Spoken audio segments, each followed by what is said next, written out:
Hello મિત્રો, આપણે વાડીએ આવી ગયા છીએ અને આપણે વાડીએ ઘઉં વાવ્યા છે.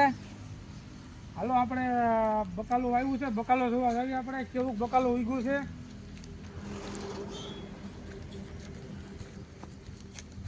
આ છે આપણી રાય છે, આ રસકો છે અને આપણે આગળ જઈએ. જો મિત્રો, આ શેણા છે, શેણા ઉગ્યા છે, મોટા મોટા થઈ ગયા છે. જો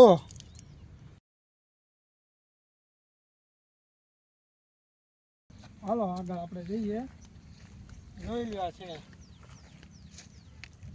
અને આ રાય છે મિત્રો, આપણે જોઈ લેજો. આ આપણે કોબી છે, કોબી નાની છે, હજી તો થોડુંક પાણી પાવશું એટલે મોટી થશે. અને આપણે થોડીક ઝાડ વાવી છે ગાય માટે, ઘરે ગાય છે એટલે એના માટે, બરોબર. હાલો આપણે આગળ જઈએ. અને આ છે મિત્રો આપણે ફુલેવર. જુઓ ફુલેવર કેવો લાગે. આપણે ગાજર છે, ગાજર હજુ નાના નાના છે, બરોબર થયા નથી. હજુ આને પાણી પાવશું ત્યારે મોટા થાય. આ છે આપણે પાલક, પાલકની ભાજી જે આપણે ખાવીની પાલક છે, જોઈ લો. હાલો હવે આગળ મિત્રો, આ છે આપણે મેથી, મેથીની ભાજી જે આપણે ખાવીએ ને એ. મિત્રો આ શું છે એ તો આપ લોકોને બધાને ખબર જ હશે. આ છે લસણ. આપણે ગમે વાનગી બનાવી, શાક બનાવી, એમાં આપણે લસણ તો નાખવી જ છીએ, બરાબર. આ એ લસણ છે. હાલો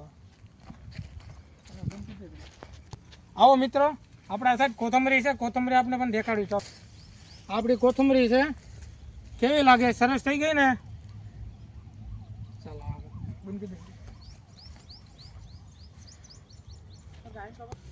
હલો મિત્રો, આ છે આપણા ઘઉં. જોઈ રહ્યા છો આપણા ઘઉં છે, 10 વીઘાના ઘઉં છે, બરોબર. હાલો હાલો આગળ હાલતા રહીજો. હવે ઘઉં કેવા છે એ બરોબર આપણે કોમેન્ટમાં તમે કહેજો, બરોબર. 10 વીઘાના ઘઉં છે આપણા, તમને કેવા લાગ્યા એ કહેજો. જો મિત્રો, આપણે દેશી ઘઉં છે, તમને કેવા લાગ્યા એ કોમેન્ટમાં થોડુંક જણાવજો અને કોમેન્ટ કરજો કેવા લાગ્યા એ.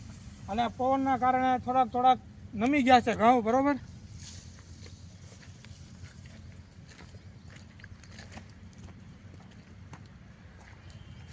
જો મિત્રો, આ પવનના કારણે